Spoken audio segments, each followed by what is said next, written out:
pass the floor to Claudia. Claudia will brief us on the status of negotiation, how we look at the current pace of the negotiations and the difficulties, and hopefully how we devise the process plan. Thank you. Thank you, Pedro.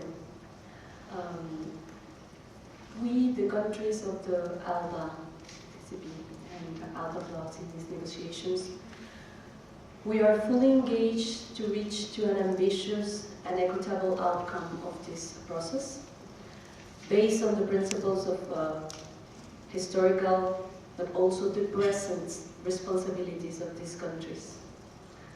We believe in the two tracks negotiations, and we want to just maintain the negotiations in the way we decide they will be done in 2007 through the Bali Action Plan. And we want the recognition in this outcome of our real needs, not an outcome that is going not to be aligned with the people's needs, the social approach, and actually a perspective of a wider approach to the climate change issue, which is not only attacking climate change consequences, but also the causes. We want a fully review or a political commitment to review actually the consumption patterns that are besides these climate change issues, and actually the models of development that some countries follow that are not just sustainable, and the earth is screaming at us that we have to change the causes of this huge problem, not only the effects of it. Concerning the negotiations, we want the process, and we call from the floor many times to this process to be transparent, and to ensure actually that it's going to be until the very end country-driven.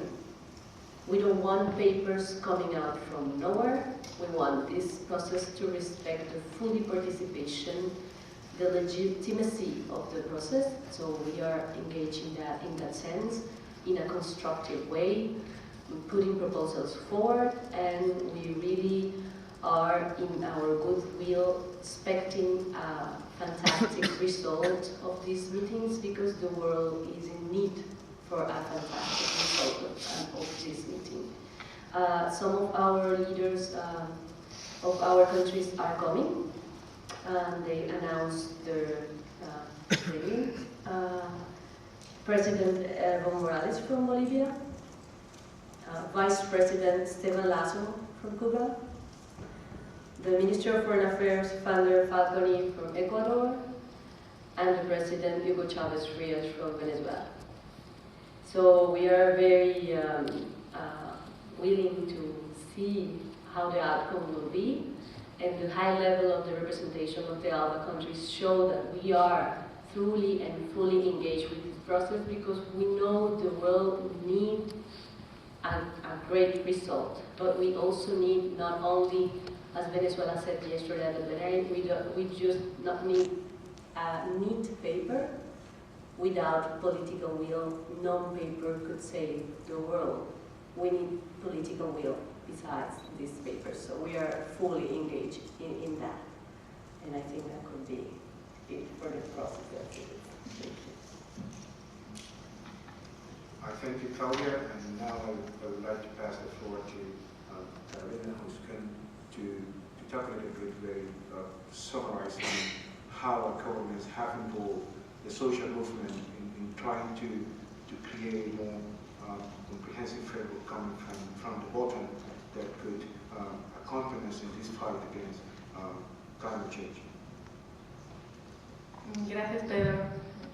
I believe that what brings our countries together is that we live in real democracies.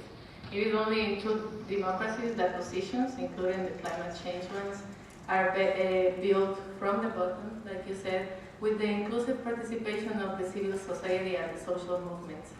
Here in Denmark, for example, we have daily meetings with people from the civil society, from NGOs and the social movements, And also our positions come from a process, a national process, a regional process that were based on workshops, dialogues. We have, for example, in Ecuador, 4 dialogues on the climate change negotiations and the Family Action Plan.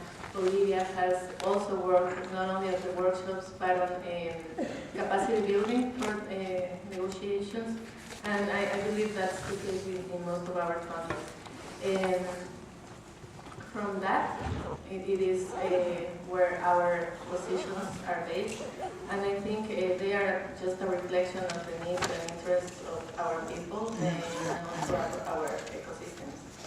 The importance of climate change for ALBA, I think, was evident first on the declaration for Cochabamba. Our presidents are also meeting in La Habana on the next summit, ALBA summit, in 13 and 14 in Cuba.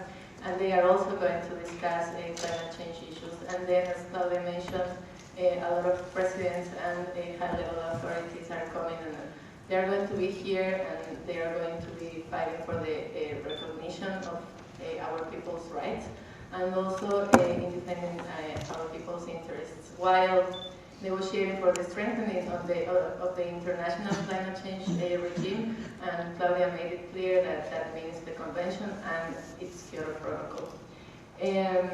Also because of the importance that social movements and the civil society have for ALBA countries, we're holding an event, a big event of ALBA with the social movements and the civil society on December 17th at Bolivarian Alliance from 16 hours and on.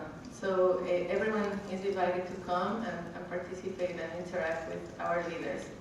Finally, we would like to emphasize that what ALBA countries are proposing here is not only getting to a holistic and fair, legally binding outcome, but mainly what we want is a real change in our societies.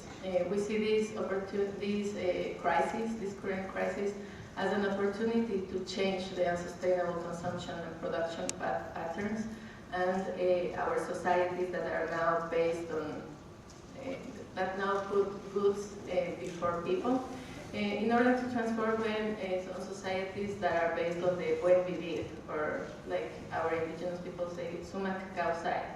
What does that mean? Our need to live in harmony with oneself, with the others, and also with nature.